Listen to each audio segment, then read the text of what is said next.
Você já se perguntou: com quem Caim se casou? Se Adão e Eva foram os primeiros seres humanos, de onde surgiu a esposa de Caim? E por que a Bíblia quase não menciona as filhas de Adão e Eva? Esse aparente enigma bíblico guarda segredos tão antigos quanto o próprio Gênesis.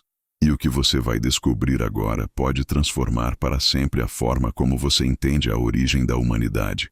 Se inscreva, deixe seu like e prepare-se, porque o que vem a seguir vai te surpreender. Segundo Gênesis, Adão foi formado do pó da terra e Eva, extraída de uma de suas costelas. A partir deles, a vida humana começou. Com o tempo, nasceram seus filhos, entre eles, Caim e Abel. Caim tornou-se lavrador, Abel, pastor de ovelhas. Ambos ofereceram sacrifícios ao Senhor. Porém, Deus aceitou a oferta de Abel e rejeitou a de Caim. Não por favoritismo, mas por aquilo que o coração revelava. A inveja de Caim inflamou-se até se tornar crime. Num campo isolado, ele matou seu próprio irmão. Foi o primeiro homicídio da história e também o primeiro julgamento. Deus o confrontou. Caim tentou negar, mas não enganou ao Criador.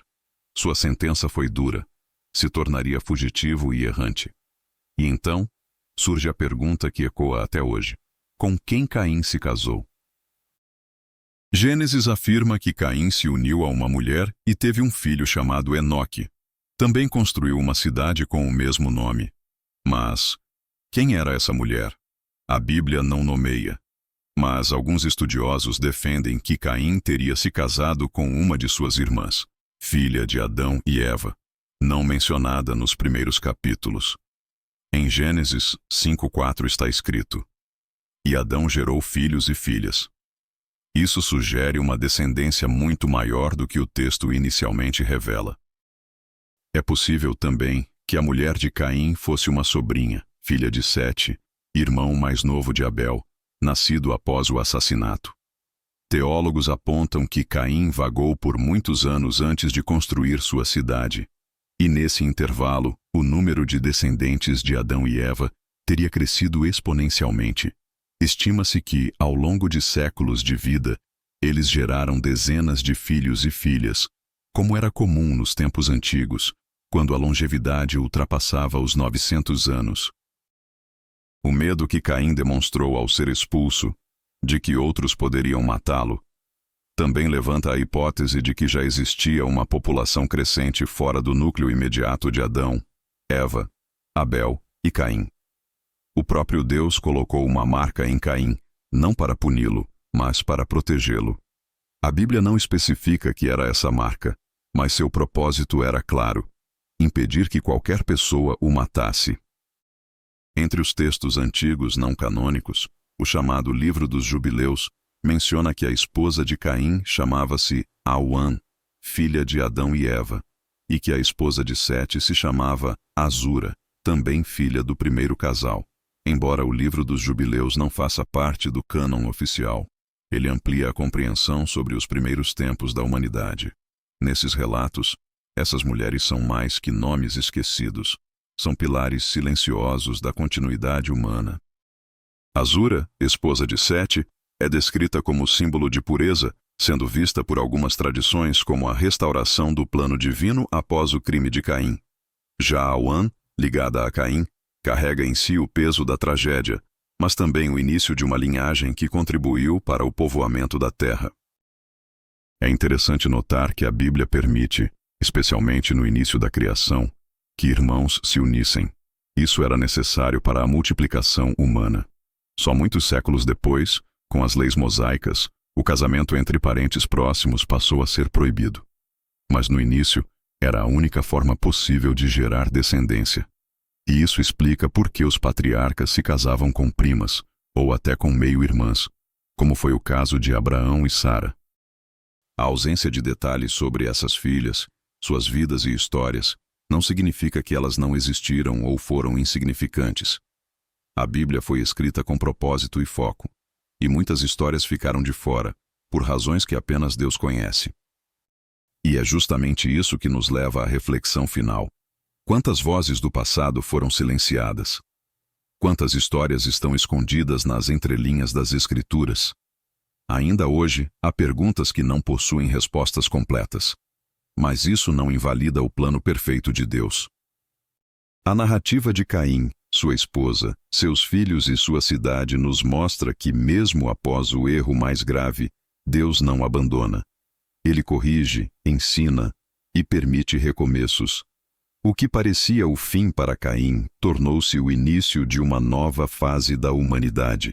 E quanto às filhas esquecidas de Adão e Eva, talvez não tenham sido esquecidas por Deus.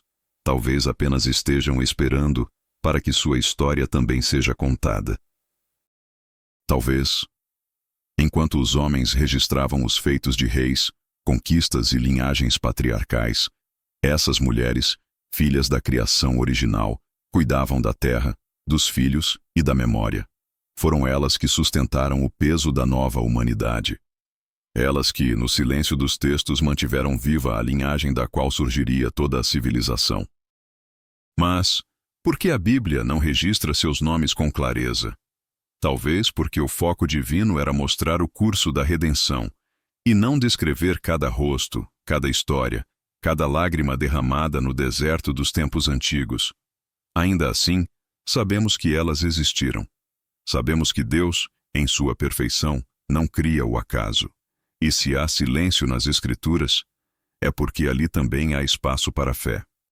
Fé de que a linhagem humana foi sustentada não apenas por patriarcas, mas também por matriarcas esquecidas, por filhas silenciosas, por esposas anônimas que carregaram em seus ventres os próximos capítulos da história sagrada. O que sabemos com certeza é que Deus não se esquece de nenhum dos seus. Mesmo que o nome não apareça, a vida tem propósito. Mesmo que a história não seja contada, o papel foi essencial. Hoje, enquanto você ouve essa narrativa, talvez esteja se perguntando: qual é o meu lugar na história que Deus está escrevendo? A resposta é simples e profunda. Você está exatamente onde Deus quer que esteja. E assim como Awan, Azura e tantos outros nomes que se perderam nas brumas do tempo, você também tem um propósito eterno. O plano de Deus para a humanidade é maior que qualquer nome gravado num pergaminho antigo. É maior que os erros de Caim. É maior que o silêncio da história. E é maior até mesmo do que a dor que você carrega no peito hoje. Porque o Deus que marcou Caim com proteção, o Deus que ergueu Sete após a perda, o Deus que guiou Enos, que tomou Enoque para si, que salvou Noé, esse Deus é o mesmo que te chama agora. Não importa se você foi esquecido pelo mundo, Deus não esqueceu de você. E assim como as filhas de Adão e Eva, talvez você não esteja nos livros da terra, mas está no livro da vida.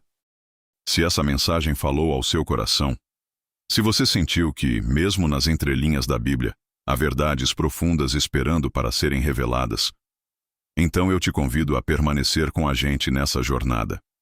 Aqui no canal Fé e Reflexões, buscamos mais do que respostas, buscamos sentido. Mais do que histórias, buscamos propósito eterno. A cada vídeo, mergulhamos nas Escrituras com reverência, com curiosidade, com fé. E se você, assim como nós, também deseja compreender os mistérios de Deus, se inscreva no canal.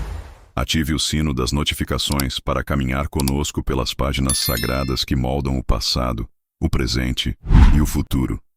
Que a paz do Senhor esteja contigo, e que a sua fé, como a de Sete, permaneça firme, geração após geração.